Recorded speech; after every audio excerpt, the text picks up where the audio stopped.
저는 오늘 사회 보시는 형제님이 처음에 소개한 말을 평생 처음 들어봤습니다. 저는 그런 사람이 아니기 때문에 그런 소개를 들은 적이 없어서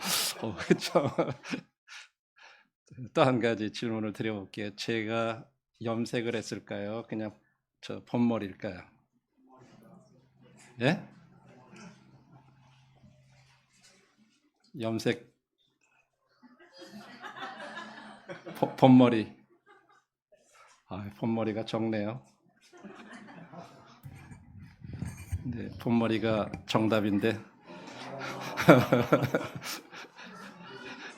제가 오늘 식사하는데 우리 이기성 형제님이 그 자매님이 저보고 어떻게 됐냐요? 그래.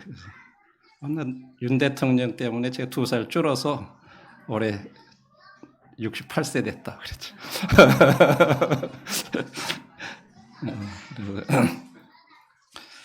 그래서 군포를 아마 모르겠습니다. 제가 옛날에 그 2층 건물인가 어디에서 이렇게 그 모이셨을 때 한번 그냥 이렇게 다른 어떤 일로다가 거기 이렇게 무슨 집회가 있었는지 해서 한번 참석한 기억은 있어요. 이렇게 이제 이사 오시고는 처음인데 성도님들 이렇게 뵈서 참 반갑습니다.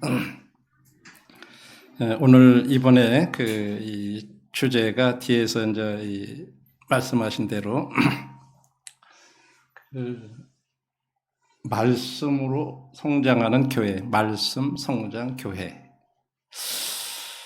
이제 그런 주제라고 그렇게 이제 말씀을 하셔서 제 마음 가운데 성장을 하는데 이제 말씀으로 이렇게 이제 성장하는 그런 교회다. 그렇게 되려면 그 교회 구성원들이 성장하지 않으면 절대로 교회는 성장할 수 없잖아요. 그렇죠. 우리 한 사람 한 사람이 자라가지 않으면 교회는 절대 자라갈 수가 없어요. 그래서 그런 각도로 이렇게 생각을 하면서 이제 주제 말씀은 어느 말씀으로 하면 좋겠느냐 그렇게 이제 말씀을 하셔서 제 마음 가운데 이제 베드로후서 3장 18절 말씀을 이렇게 생각하게 됐어요. 그래서 우리가 오직 우리 주 곧 구주 예수 그리스도의 은혜와 그를 아는 지식에서 자라가라. 영광이 이제와 영원한 날까지 그에게 있을지어다. 이제 이 말씀을 통해서 주님을 아는 지식에서 자라가는 거, 이 부분이 참 중요한데 왜 베드로가 이 편지를 받는 수신자들에게 예수님의 은혜와 그를 아는 지식에서 자라가라고 그렇게 얘기를 했을까? 맨 이제 끝 무렵에 마지막 서신을 마감을 하면서 왜 이 말씀을 했을까 하면서 그 배경을 한번 좀 생각을 해봤습니다. 이제 3장 베드로후서 3장 전반부에 보시면 이제 이렇게 요약을 해서 말씀을 드리면 현재 우리들이 살고 있는 이 하늘과 땅이 이제 불에 의해서 다 타버린다는 거. 그리고 경건치 아니한 사람들은 다 이제 모든 사람들이 심판을 받게 될 거다라고 이렇게 말씀을 하고 있습니다. 그리고 이제 후반부에 보면은 이제 하나님의 날이라고 이렇게 요약을 하는 그러면서 그 때를 가리켜서 하나님의 날이 임하기를 간절히 사모해라 이렇게. 근데 사실은 그 하나님의 날이라는 말은 구약 성경에 여호와의 날이라고 하는 그런 말씀이에요. 우리는 그냥 하나님의 날 그러면 참 좋게 이렇게 받아들여지잖아요.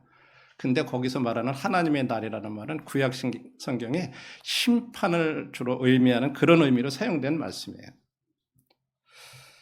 그래서 이런 모든 물론 이 종말에 대해서 얘기할 때 모든 사람들이 이제 이렇게 저희들이 이렇게 분별하는 것 같이 그렇게 동의하고 그런 건 아니에요. 여러 의견들이 있습니다. 다만 우리가 이제 믿고 있는 하나님의 달력에 의하면 교회가 이제 휴거가 되고 주님이 공중까지 와서 우리 믿는 분들이 다 이렇게 들림을 받고요.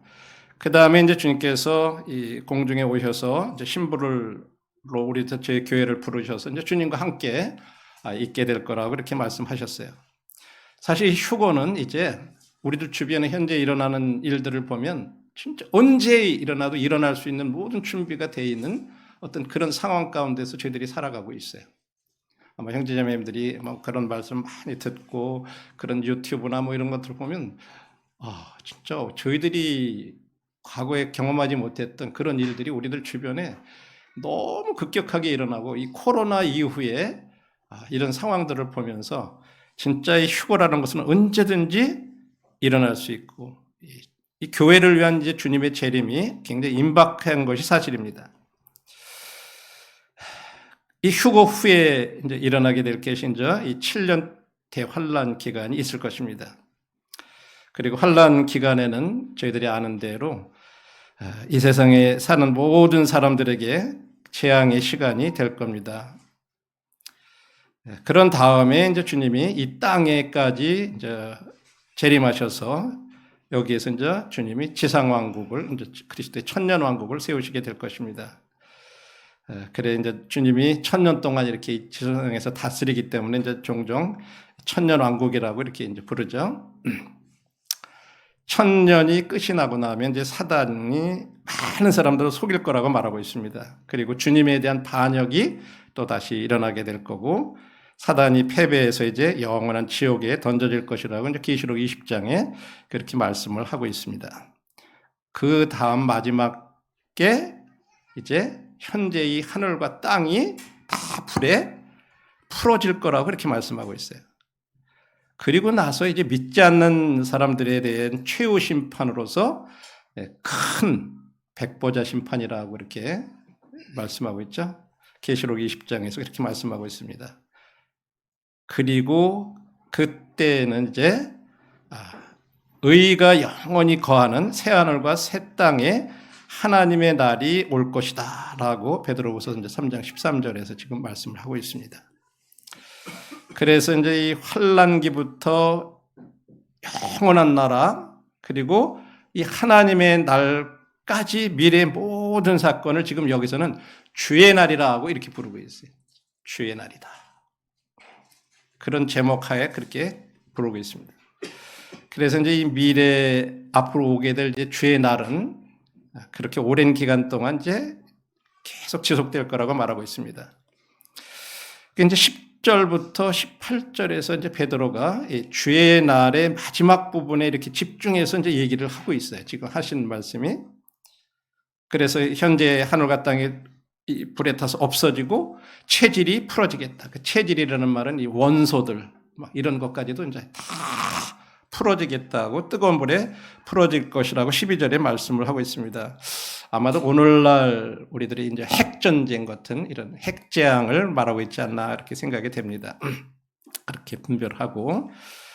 그럼 하나님께서 왜 미래에 일어날 이런 모든 일을 우리에게 이렇게 계시하고 있는가? 거기에 대한 답이 11절에 나오고 있어요. 왜 그런 것들을 우리에게 이런 일이 앞으로 일어날 거다 하고 왜 이렇게 미리 말씀해 주셨냐면 11절에 보면 거룩한 행실과 경건함으로 너희가 어떠한 사람이 되어야 마땅하냐 라고 이렇게 얘기해요. 너희가 어떠한 사람이 되어야 마땅하냐. 앞으로 다가올 이런 모든 사건을 고려해서 지금 베드로는 이 독자들에게 저희들을 포함해서 지금 그렇게 얘기하고 있는 거죠. 경건한 삶을 살고 특별히 현재 우리가 빠지기 쉬운 어떤 함정에 그것을 피하라고 이렇게 이제 지금 촉구를 하고 있습니다. 그러면서 이제 남은 구절에서는 주님 재림을 기다리면서 우리가 피해야 될 몇 가지 함정에 대해서 이렇게 얘기를 하고 있습니다. 그것을 이제 이 두 가지 함정을에 대해서 저희들이 이제 알아보겠는데 바로 이 두 가지가 뭐냐면 어떤 성경 말씀은 우리가 이해하기 어려운 그런 말씀이 있다는 거예요. 이해가 쉽지 않다고 하는 거죠. 또 어떤 일이 늑대 늑대가라고 하는 게 더 알아듣겠죠. 어떤 늑대는 우리들이 알아채기가 아주 쉽지 않다고 하는 거죠. 그래서 너희들이 지금 이와 같이 예수 그리스도를 아는 데서 자라가는 것이 진짜 필요한 시기라고 마지막에 이제 그 결론을 그렇게 얘기를 하는 거예요. 이런 앞부분에 이런 것들을 쭉 얘기를 하면서 우리들이 이렇게 빠지기 쉬운 함정이 있는데 그런 부분들을 빠지지 않도록 하기 위해서 우리들에게 진짜 필요한 것은 예수 그리스도를 아는 지식에서 자라가라는 거죠. 또 그분의 은혜 가운데서 자라가라고 이렇게 지금 권을 하고 있습니다. 우리가 그렇게 될 때 우리 한 사람 한 사람이 그렇게 은혜 가운데에서 또 하나님 주님을 아는 지식 가운데 자라가게 되면 교회가 자라갈 수 있는 거죠. 이건 이제 말씀과 연관이 돼 있잖아요. 그렇죠? 예. 그래서 14절에 보면 이렇게 말씀했어요. 그러므로 사랑하는 자들아 너희가 이것을 바라보나니 주 앞에서 점도 없고 흠도 없이 평강 가운데 나타나기를 힘쓰라. 여기 그러므로 앞에서 이제 얘기하는 거에 대해서 이 다가오는 주님의 날과 마지막 때의 이 사건들을 고려해서 믿는 사람들은 이런 경건한 삶을 살기 위해서 부지런해야 된다고 이렇게 말씀을 하고 있어요. 14절에서. 그래서 남은 시간들을 우리가 현명하게 사용해서 다른 사람들을 주님 앞에 이렇게 인도하는 그런 삶을 살아야 된다고 말씀하고 있고 15절에서는 또 우리 주의 오래 참으심이 구원이 될 줄로 여기라.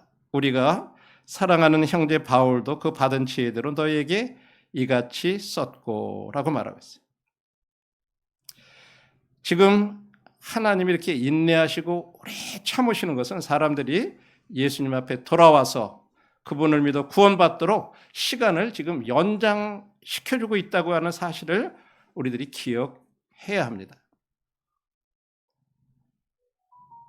그래서 우리 믿는 사람들이 피해야 될 첫 번째 함정은 뭐냐면 성경을 잘못 해석하는 거. 이 함정에 빠지지 않도록 그걸 피해야 돼요. 성경 잘못 해석하지 않도록.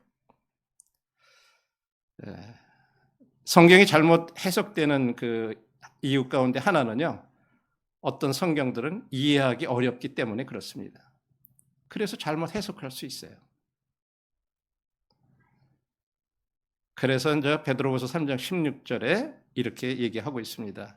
또 그 모든 편지에도 이런 일에 관하여 말하였을 때 그중에 알기 어려운 것이 덜어 있으니 무식한 자들과 굳세지 못한 자들이 다른 성경과 같이 그것도 억지로 풀다가 스스로 멸망에 이르느니라. 여기 16절에서 다시 한번 이 초기 그리스도인들은 사도 바울의 편지를 이미 성경으로 여겼다고 하는 사실을 우리가 주목해 볼 필요가 있어요. 그냥 일반적인 사도 바울의 편지야 이렇게 본 것이 아니라 성경으로 여겼다고 하는 사도 바울의 편지를. 그러면서 동시에 또 뭐라고 얘기해요? 사도 바울의 서신 중에 어떤 내용은 이해하기 어렵다. 이렇게 얘기했어요. 그 모든 편지에도 이런 일에 관하여 말하였을 때 그중에 알기 어려운 것이 털어 있다. 이렇게 분명히 얘기를 하고 있어요. 그래서 이해하기 어려운 성경에 있어서 이 위험한 거, 또 함정은 뭐냐? 첫 번째는 성경을 잘 배우지 못하고 불안정한 사람들이요. 자신이 원하는 것을 말하라고 성경을 왜곡한다는 거예요. 예를 들어서요. 세례의 중요성을 다루는 어떤 성경 구절들이 이렇게 나와요. 말씀이. 그러면 그것을 우리가 구원받기 위해서는 세례가 필요하다. 세례를 받아야만 구원을 받는다. 이런 식으로 그 성경 구절을 세례의 중요성을 얘기하는 것을 갖다가 구원과 연관을 시켜버리는 거예요. 이게 이제 그리스도교가 그렇게 해요. 세례를 안 받으면요. 믿어도 예수님 믿어도 구원받을 수 없다. 이렇게 가르쳐요. 또 다른 예로 어떤 이단들은요. 주님의 인성을 강조하는 이제 성경 구절들이 많이 나와요. 그런 것들을 딱 취해가지고 이러기 때문에 예수님은 하나님이 아니다. 신성을 부인하는 거예요. 인성에 대한 것을 쭉 성경에서 얘기해요. 성경은 예수님의 인성과 신성, 참 사람이시고 참 하나님이라고 하는 것을 양쪽을 다 얘기를 해요. 그런데 한쪽만을 막 얘기하면서 자 봐라 이렇게 했으니까 예수님은 하나님이실 수가 없다. 이게 이제 초대의 영지주의자들이라는 사람들이 했던 그런 가르침이에요. 그분들은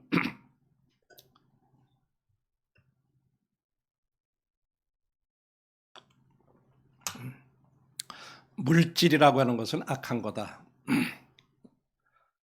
그런데 이제 이 몸이라고 하는 것도 물질 아니냐. 그런데 예수님이 몸을 가졌다면 예수님은 악한 건데 어떻게 예수님이 신성한 분이 될 수가 있느냐. 그러니까 예수님은 영으로 오신 분이지 육신을 입고 이 세상에 오신 게 아니다. 이렇게 얘기를 한 거예요. 그래서 요한서신서에 보면 누가 적그리스도라 그래? 예수님이 육신을 입고 이 세상에 온 것을 부인하는 사람들이 적그리스도다. 이렇게 가르치는 거예요. 이런 식으로 이단들이 생겨나는 거죠. 그래서 성경을 왜곡하고 잘못 해석하면요. 그런 사람들은 멸망을 받게 된다고 이렇게 16절에 말씀하고 있어요. 물론 이단들에게 해당되는 그런 경우지만 그러나 진짜 참된 신자라도 성경을 그렇게 잘못 해석할 위험이 있다고 하는 거죠. 그래서 이제 우리들 보통 이제 해석학이라고 이렇게 말을 하는데 무슨 학 그러면 뭔가 알러지 반응이 탁 나와가지고 그거 뭐 신학교 같은 데서 하는 거고 뭐 하고 막 그렇게 해요. 근데 사실은 해석학이라고 하는 그 말은요 성경의 해석 원리를 연구하는 학문이에요. 우리 주님이 해석학 가르쳐 주셨을까요? 안 가르쳐 주셨을까요? 해석학이라고 그러니까 벌써 그렇게 하잖아요. 성경에 보면요. 해석학이라고 우리가 번역된 그 단어가 주님이 사용하신 말씀에 누가복음 24장에 보면 그런 말씀이 있어요. 헬라어로. 누가복음 24장이에요.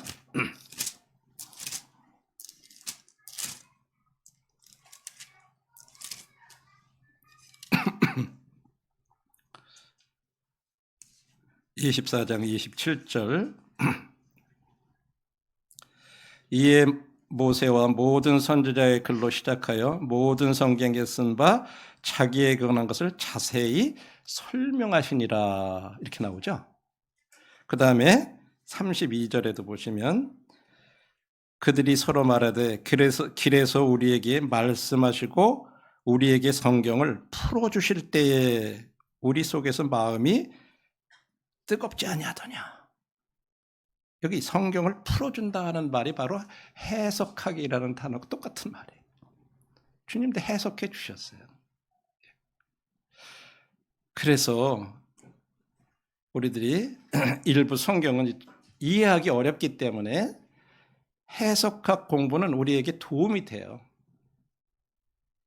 그걸 갖다가 이제 부정적으로 생각하고 그렇게 하는 게 아니라 성경을 해석할 때는 이런 원리로 이렇게 해석하는 것이 이렇게 주관적인 진리가 되지 않게 해줄 수가 있어요.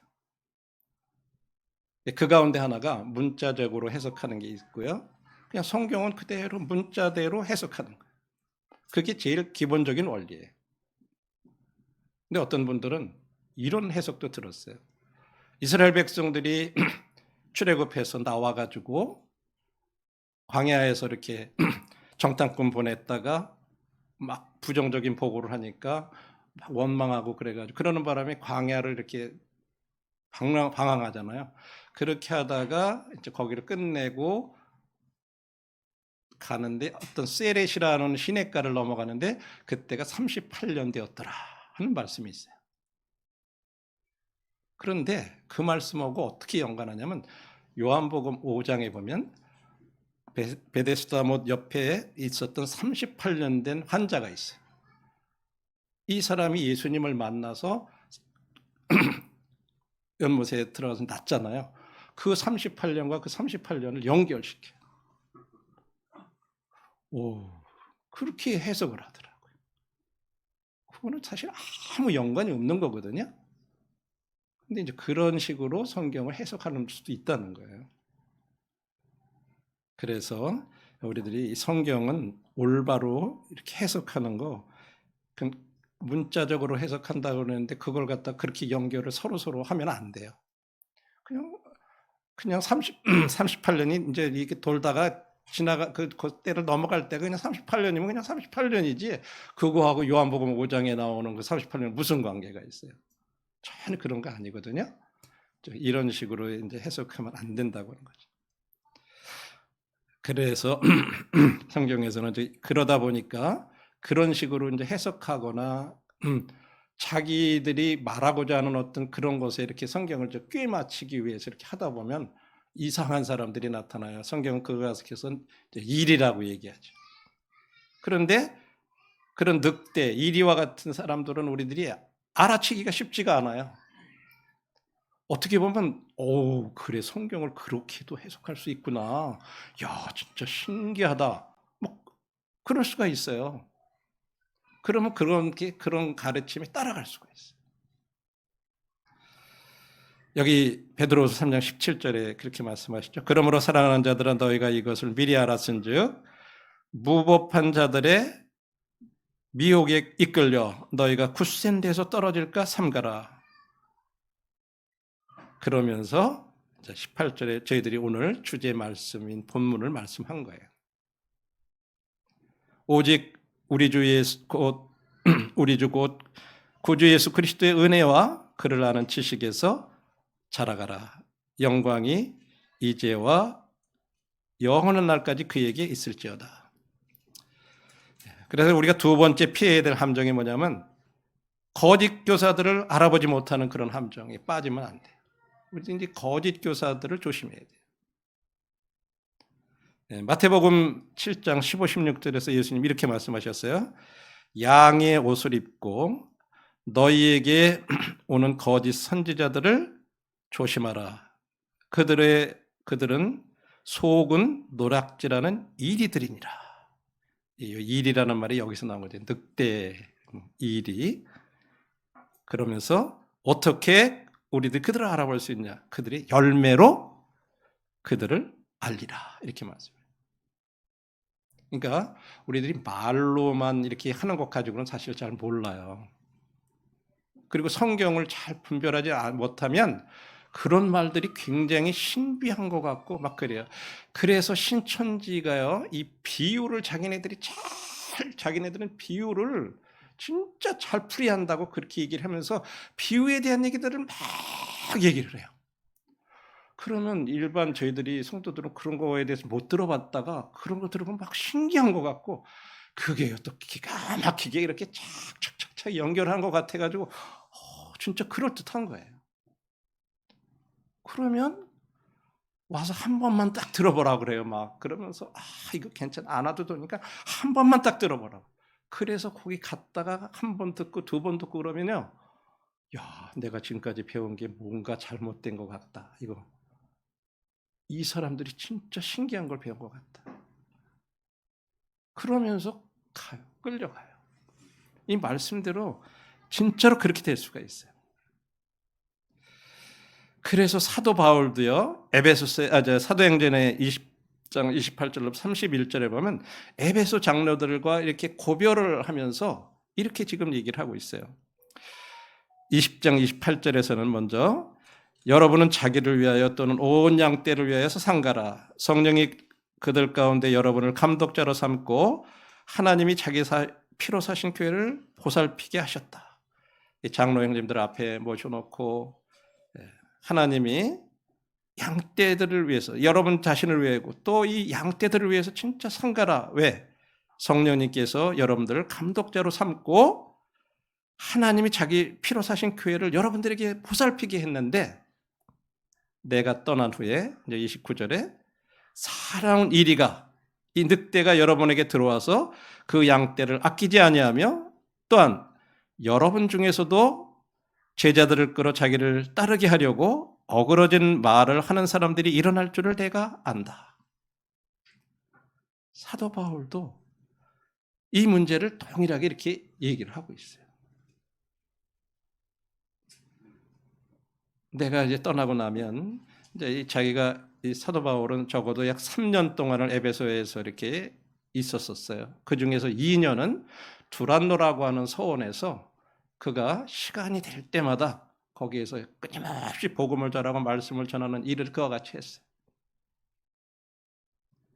그래가지고 그 결과로다가 그 주변에 에베소 교회가 중심이 돼서 그 주변에 많은 일곱 교회들이 이렇게 생겨나게 된 거죠.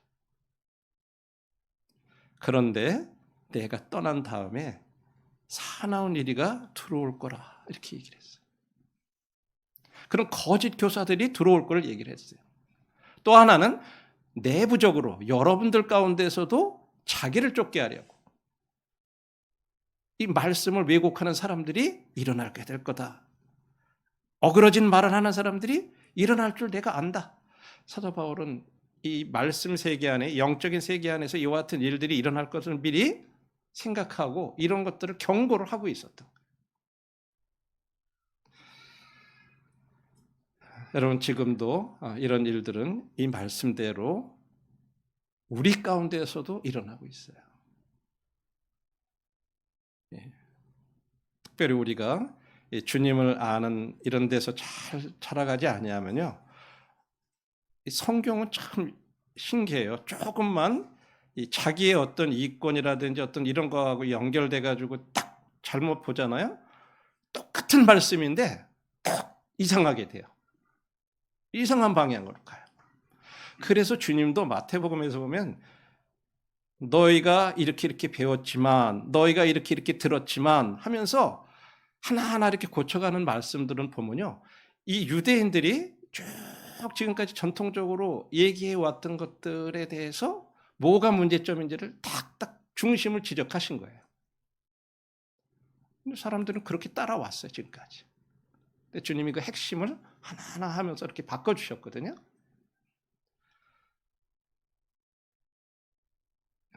한 예지만 예를 들어서 우리가 눈은 눈으로, 이는 이로 이렇게 갚아라 그런 말씀 있죠.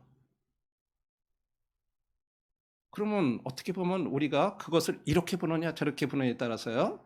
여러분들 자, 내 눈을 뺀 사람은 내 눈을 빼서 갚고 이를 나한테 부러뜨린 사람은 이를 부러뜨려서 갚고 그렇게 원수를 꽉 보복해라. 자, 제가 여러분께 질문을 드립니다. 그렇게 하라는 말씀이라고 생각하는 분. 왜 안 드세요? 아니라고 생각하시는 분. 이것도 저것도 아니세요? 왜 제가 이 질문을 할까요? 말씀을요, 우리들이 분별하는 데 있어서 주님이 하나님께서 그 말씀을 하셨을 때 왜 그 말씀을 하셨을까? 너 입 뺐으니까 너 입 이렇게 부러뜨리는 사람 너 이빨 뿌리 떨어뜨리고 그렇게 갚을 수 있다고 얘기하려고 그런 게 아니라 그 이상을 하지 말라고 하는 거예요. 이 한 대 부러졌으면 이 부러뜨리는 그 이상을 할 수 없다고 하는 거예요. 눈 했으면 눈 그 하나 빼는 거 이상을 할 수 없는 어떤 그것이 그 말씀에 가르치는 거예요. 근데 그걸 이렇게 보느냐 저렇게 보느냐 완전히 다르게 해석할 수 있잖아요. 그렇죠? 그래서 주님이 그것을 지적을 하신 거예요. 그런 부분들에 대해. 원래 이 말씀은 그런 의도로 하신 것이 아니다. 이혼해 가는 것도 마찬가지. 모세가 이혼 증서 써서 주라고 그랬을 때 그런 것들에 대해서 얘기하실 때도 그렇게 똑같이 얘기해요. 사람들이 쉽게 이혼하지 못하기 위해서 사실은 그렇게 하라고 그런 거지 이혼 증서 쓰면 이혼할 수 있다. 그런 말은 아니에요. 예를 들어서 그런 식으로 해석하는 거죠. 그래서 이런 사람들이 너희들 가운데서도 일어날 수 있다. 또 그런 잘못된 일들이 여러분에게 들어올 수도 있다. 에베소 장로들에게 그렇게 얘기를 하셨던 거죠. 사도 베드로도 지금 여기서 독자들에게 똑같이 지금 그렇게 이런 함정을 조심하라고 경고를 하고 있는 거예요. 여기에 원칙 없는 자들, 이런 불법자들, 악한 자들의 그런 오류로 말미암아 우리들이 미혹될 수 있어요. 요즘 같은 경우에는 어떤 사람들이 번영복음이라 그러죠. 예수님 믿으면 건강도 좋아져야 되고 돈도 많이 벌어야 되고 자식들도 잘 돼야 되고 그래야 삼박자 구원이라고 이런 말을 붙여가지고 그게 진짜 예수님 믿어서 축복받는 거다. 이렇게 해서 요한일서에 나오는 어떤 그런 말씀들을 인용해서 그렇게 얘기를 해요. 그렇듯하지 않아요? 그렇죠? 구원받고 하나님 자녀 됐으면 건강도 좋고 그렇죠? 또 자식들도 잘 되고 물질도 잘 벌리고 그래야 축복받은 거 아니에요? 그런 거 아닌 사람들은 뭔가 이게 믿음이 제대로 안 됐거나 뭐 하나님 축복을 못 누리는 것처럼 그렇게 얘기를 해요. 그럼 또 그것도 그렇듯해요. 그렇죠? 근데 성경이 다른 데 보면요. 예수님 믿는 사람들도 아프고요. 사도 바울 같은 경우는 하나님의 종인데도 육체의 가시가 있어가지고 그냥 3번씩이나 막 이거 좀 낫게 해달라 그래도 하나님은 안 낫게 해주세요. 그죠? 내 은혜가 되게 좋게. 디모데도 자주 나는 위병이 있었다고 이렇게 얘기해요. 그렇죠? 예수님 믿는다고 다 건강하고 다 그런 거 아니잖아요. 말씀을 보면 그런 게 다 이렇게 있지만 그 한 구절을 딱다가 내 영혼이 잘된 같이 범사가 잘 되고 이 말씀 하나 딱 가지고 구원받으면 이렇게 돼야 된다. 이런 번영복음이라고 그래. 그런 것 같다. 이런 식으로 해서 사람들이 미혹될 수 있다는 거죠. 그래서 그들을 가리켜서 양의 탈을 쓴 일이라고도 이렇게 얘기해요. 그러니까 안에 이리가 숨고 늑대가 숨어 있지만 양을 거죽을 딱 입고서 같이 양 것처럼 돌아다니니까 몰라본다는 거죠. 그리고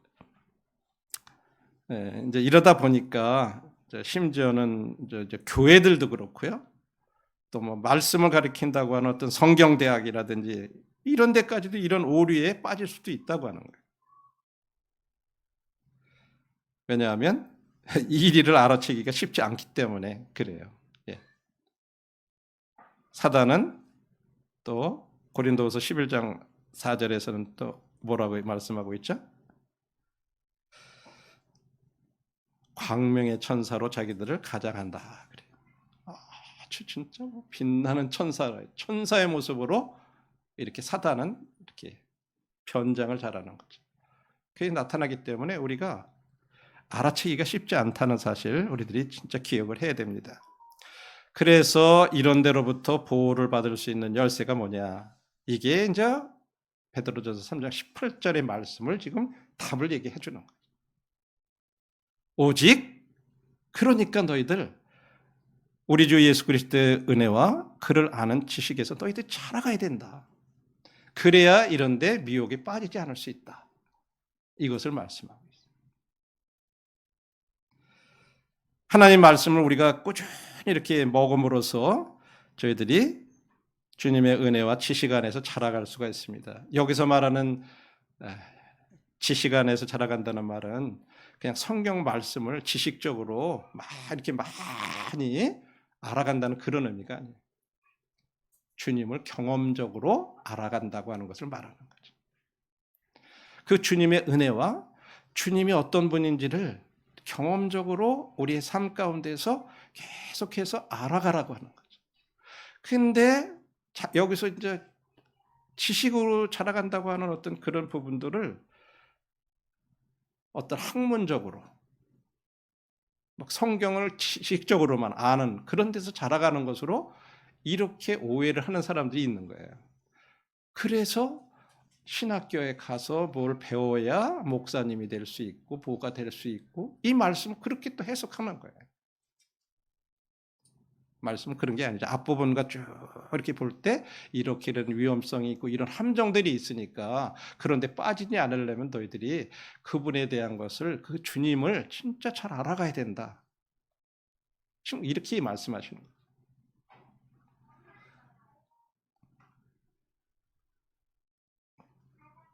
그러면서 저희들이 이제 이렇게 주님을 알려면 어떻게 돼야 돼요? 주님이 어떤 분인지를 알고 그분을 경험하려면 어떻게 돼요? 그분에 대해서 주님에 대해서 얘기하고 있는 그런 말씀을 우리들이 더 잘 알아야 될 필요가 있는 거예요. 그것이 주님을 알아가는 비결이죠. 뭐 가만히 어떻게 있든다고 그래가지고 그냥 주님 체험하고 알아가나요? 계속 성경을 우리들이 읽어야 돼요. 거기에서 말씀하고 있는 주님이 어떤 분인지를 알아야 돼요. 아, 이런 경우에 주님은 어떻게 하셨구나. 아, 이런 경우에는 어떻게 대처하셨구나. 아, 주님이 이런 분이구나. 내가 믿는 분이 그런 분이구나. 하면서 나도 그분을 조금씩 따라갈 때 내가 그 가운데서 이렇게 성장해 가는 거예요. 그래서 하나님 말씀에 대한 이 확고한 기본 지식을 갖는 게 매우 중요합니다. 왜냐하면 이런 어떤 일이들은 우리들이 알아채기가 쉽지 않기 때문에 우리들이 계속해서 이 말씀에 대한 기본적인 지식, 그거 갖는 거 굉장히 중요해요. 그래서 교회적으로 여러분들이 제가 알기에는 이렇게 이제 공부들 하시고 나면 뭐 이렇게 또 분반들 하셔가지고 또 공부에 가시고 이제 그런 프로그램들이 있으시다고 제가 들었어요. 진짜 중요하신 거예요.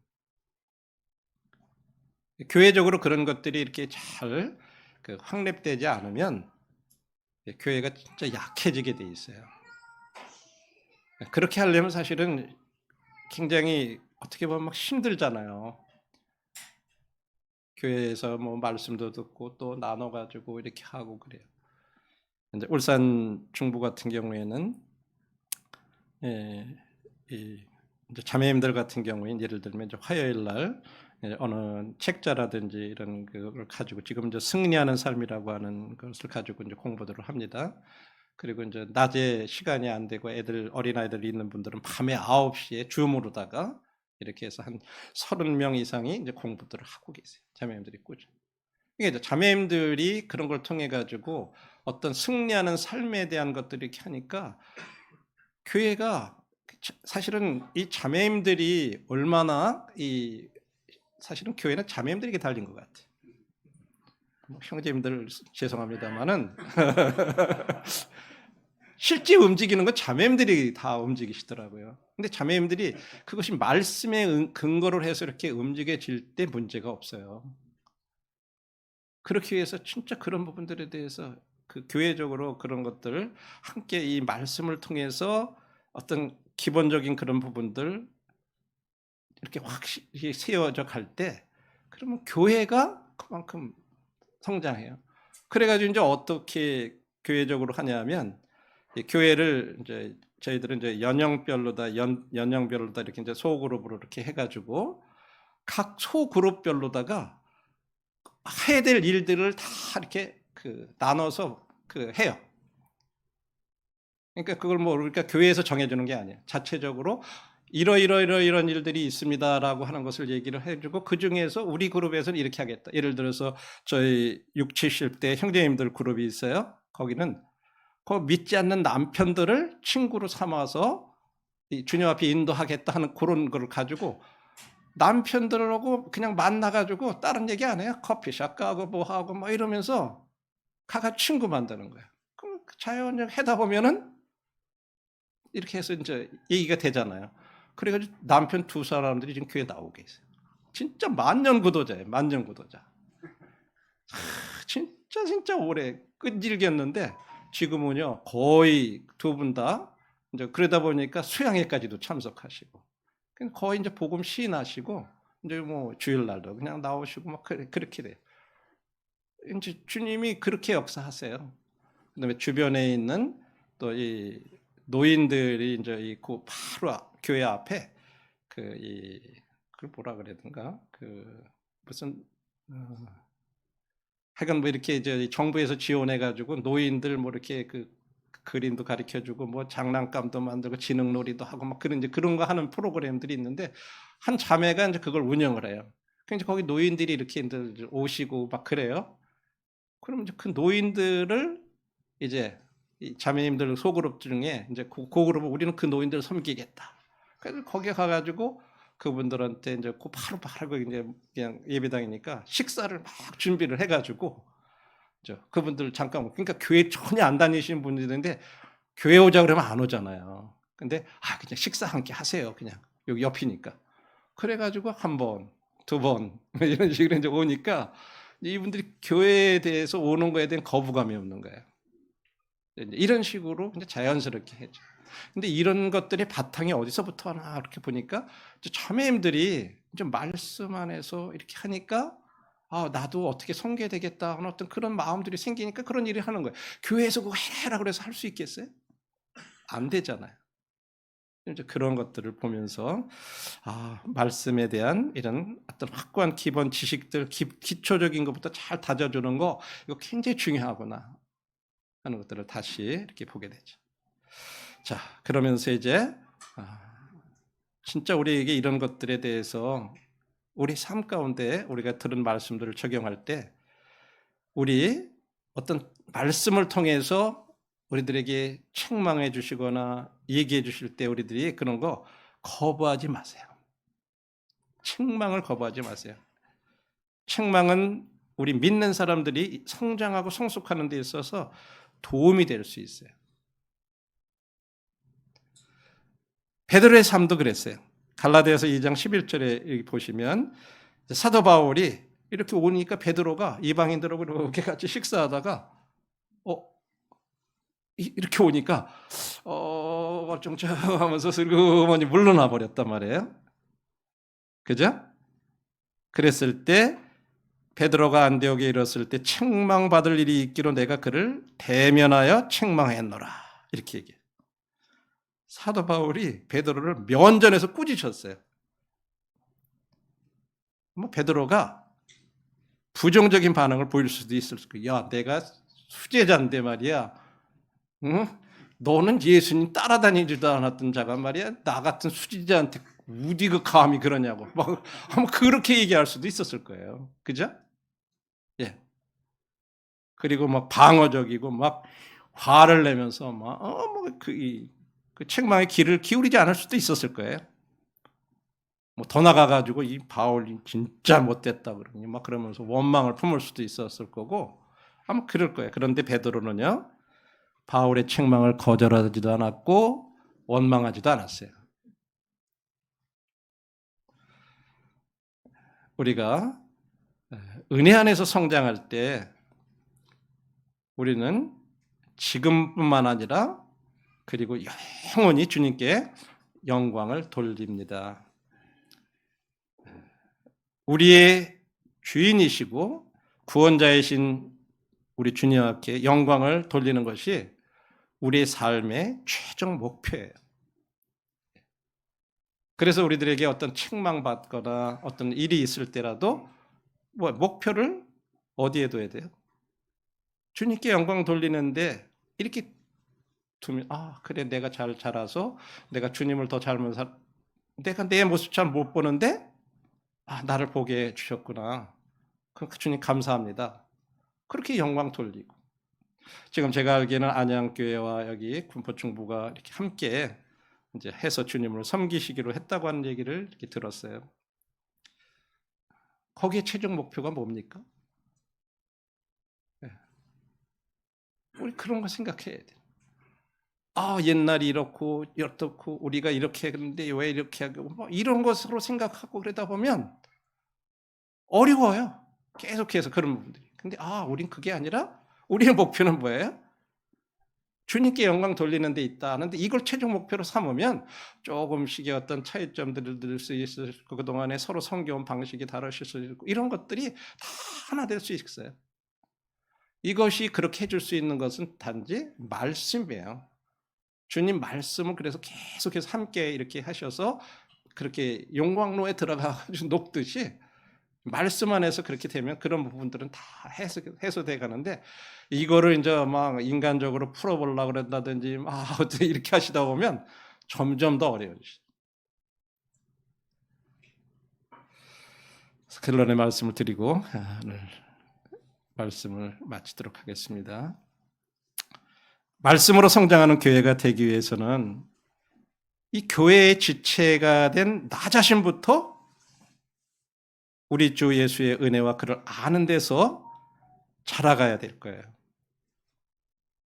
그럴 때 이 교회가 더 이렇게 성장해 갈 것입니다. 그래서 형제자매님들을 함께 우리 주님의 은혜와 그를 아는데 자라가는데 우리 더 힘쓰는 저희들이 되기를 바랍니다. 감사합니다.